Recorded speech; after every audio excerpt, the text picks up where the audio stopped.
Guys, ఈరోజు మనం తెలుసుకోబోతున్నాం హైడ్రోజన్ ఆటం గురించి. దీని సింబల్ వచ్చేసి హెచ్. దీని అటామిక్ నెంబర్ వచ్చేసి 1. దీని అటామిక్ వెయిట్ వచ్చేసి 1.008 యూనిట్స్.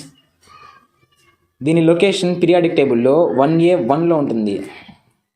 ఫ్రెండ్స్, ఇప్పుడు మనం హైడ్రోజన్ తెలుగులో ఏమంటారో తెలుసుకుందాం. తెలుగులో దీన్ని ఉదజని అని అంటారు. ఏంట్రా వీడు అందరిలాగే చెప్తున్నాడు అని అనుకుంటున్నారా? కాదు, ఇప్పుడు మనం హైడ్రోజన్ గురించి కొత్తగా తెలుసుకుందాం. అదేంటంటే హైడ్రోజన్ అనేది పీరియాడిక్ టేబుల్ అంతటికై ఎంతో తేలికైన ఎలిమెంట్ అన్నమాట. హైడ్రోజన్ ఆటం అనేది అట్ స్టాండర్డ్ కండిషన్స్ రూమ్ టెంపరేచర్స్లో H2 ఫార్మేషన్లో ఉంటుందన్నమాట. హైడ్రోజన్కి కలర్ ఉండదు, అది అడోర్లెస్, నాన్ టాక్సిక్ అండ్ ఇది హైలీ కంబస్టబుల్ మెటీరియల్. ఈ హైడ్రోజన్ అనే ఆటంని హెన్రీ క్యావెండిష్ అనే ఒక సైంటిస్ట్ కనిపెట్టాడు. 1731 నుంచి 1810 మధ్యకాలంలోని సైంటిస్ట్. ఈయన 79 సంవత్సరాలు బతికితే 35వ సంవత్సరం ఆయనకి 35 సంవత్సరాల వయసు ఉన్నప్పుడు ఈ హైడ్రోజన్ అనే ఆటంని కనిపెట్టాడు. ఈ హైడ్రోజన్ అనేది గ్రీక్ పదాల్లోంచి తీసుకోబడింది.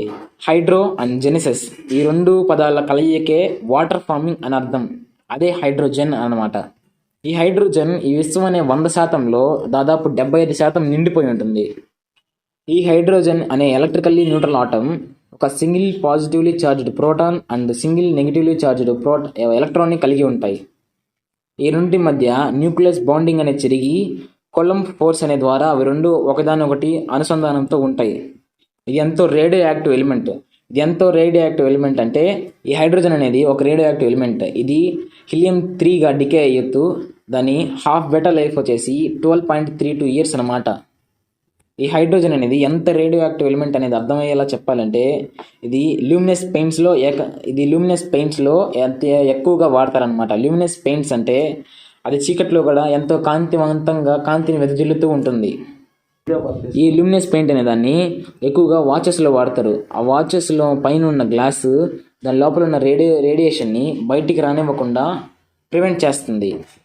ఈ హైడ్రోజన్ అనేది గ్రూప్ 1కి సంబంధించింది. అదేవిధంగా దీని మోలార్ మ్యాగ్నెటిక్ సస్పెక్టబిలిటీ అనేది -3.98 × 10⁻⁻6 ఉంటుంది. దీని మోలార్ మ్యాగ్నెటిక్ సస్పెక్టబిలిటీ అంటే ఏంటంటే అది multiplied by the formula wait, the terms K, kg and xm అనమాట. ఇవన్నీ ఏంటంటే మ్యాగ్నెటిక్ మొమెంటం యొక్క మెజర్మెంట్స్. ఇవన్నీ క్యాలిక్యులేట్ చేయడం ద్వారా ఆ ఆటం యొక్క మ్యాగ్నెటిక్ ఫీల్డ్ అనేది మనకు తెలుస్తుంది. సరే, ఇప్పుడు మనం హైడ్రోజన్ గురించి ఒక ఇంట్రెస్టింగ్ ఫ్యాక్ట్ తెలుసుకున్నామా? ఇప్పుడు ఒక 154 పౌండ్లు ఉన్న ఒక మనిషి, అంటే 70 కిలోగ్రాములు ఉన్న ఒక మనిషి ఎన్ని ఆటంల ద్వారా కంప్రెస్ చేయబడి ఉంటాడో తెలుసుకుందామా? ఇప్పుడు ఒక 70 కిలోగ్రాములు ఉన్న ఒక మనిషి 7 బిలియన్ ఆటమ్స్ కంప్రెస్ చేయబడి ద్వారా ఉంటాడు. అంటే దాని అర్థం ఒక మనిషి 70 కేజీలు ఉండి ఫామ్ అవ్వాలి అంటే 7 పక్కన బిలియన్ ఆటమ్స్ ఉండాలన్నమాట. ఏంట్రా వీడు బిలియన్ అన్నాడు అంటే ఎన్ని జీరోలు ఉంటాయరా అని ఊహించుకోమాకండి. 7 బిలియన్ అంటే 7 × 10⁻27 జీరోస్ ఉంటాయన్నమాట. అదేవిధంగా మనం ఇంకొక ఇంట్రెస్టింగ్ ఫ్యాక్ట్ తెలుసుకుందాం. ఒక మనిషి బాడీలో దాదాపు 96% 4 కీ ఎలిమెంట్స్తోనే నిండిపోయి ఉంటుంది. 4 కీ ఎలిమెంట్స్ అంటే చాలా మందికి తెలిసి ఉండదు, చెప్తున్నా. 4 కీ ఎలిమెంట్స్లో ఫస్ట్ వచ్చి ఆక్సిజన్ ఉంటుంది, సెకండ్ వచ్చి కార్బన్ ఉంటుంది, థర్డ్ వచ్చి హైడ్రోజన్ ఉంటుంది, ఫోర్త్ వన్ వచ్చి నైట్రోజన్ ఉంటుంది. ఆక్సిజన్ మన హ్యూమన్ బాడీలో 65% ఉంటుంది. కార్బన్ మన హ్యూమన్ బాడీలో 18.5% ఉంటుంది. హైడ్రోజన్ మన హ్యూమన్ బాడీలో 9.5% ఉంటుంది. నైట్రోజన్ మన హ్యూమన్ బాడీలో 3.3% ఉంటుంది.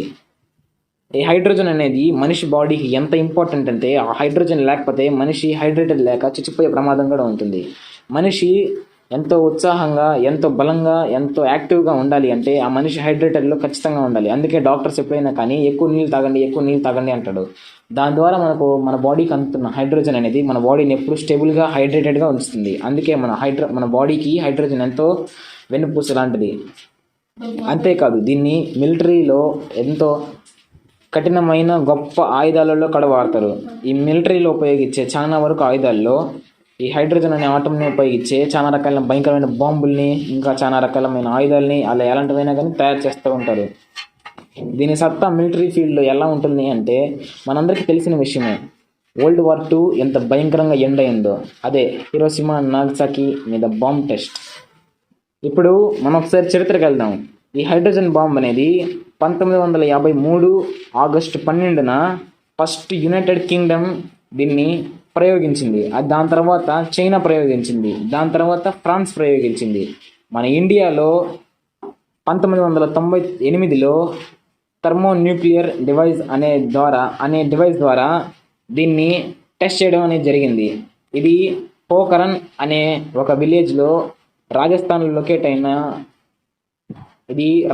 లొకేట్ అయిన పోఖరణ్ అనే ఒక విలేజ్లో జరిగింది. ఈ ప్రోగ్రామింగ్ పేరు శక్తి. ఈ హైడ్రోజన్ టెస్ట్ అనేది ఇండియాలో May 11 to 13 జరిగింది. ఇది 1998లో జరిగిన సంఘటన. అప్పట్లో ఎన్డీఏకి అటల్ బిహారీ వాజ్పేయి ఆర్డర్ వేసి దాన్ని నిర్వహించాడు. అందులో మన అబ్దుల్ కలాం ఇక్కడ ఎంతో కీలక పాత్ర పోషించారు. ఈయన 5 పరీక్షల్లో 1 ఫ్యూజన్ బాంబ్స్ని ప్రయోగించి దాని తర్వాత 2 ఫ్యూజన్ బాంబ్స్ని కూడా ప్రయోగించాడు. అప్పుడు ఆయన అటల్ బిహారీ వాజ్పేయి చెప్పిన మాట ఏంటంటే, మా దేశం ఇప్పుడు 200 కిలోటన్నుల హైడ్రోజన్ బాంబును కూడా ప్రయోగించగలిగే కెపాసిటీ కలిగి ఉంది అని అనడమే. అప్పట్లో ఇది ఒక ప్రపంచనం. ఇప్పుడు మనం లాస్ట్గా తెలుసుకోబోతున్నది మనందరికీ ఎంతో ఆసక్తికరమైన విషయం, హిరోషిమా అన్నమాట. ఈ వీడియో మీకు నచ్చినట్టయితే లైక్ చేయండి, షేర్ చేయండి, అదేవిధంగా సబ్స్క్రైబ్ చేయండి. Thank you for watching.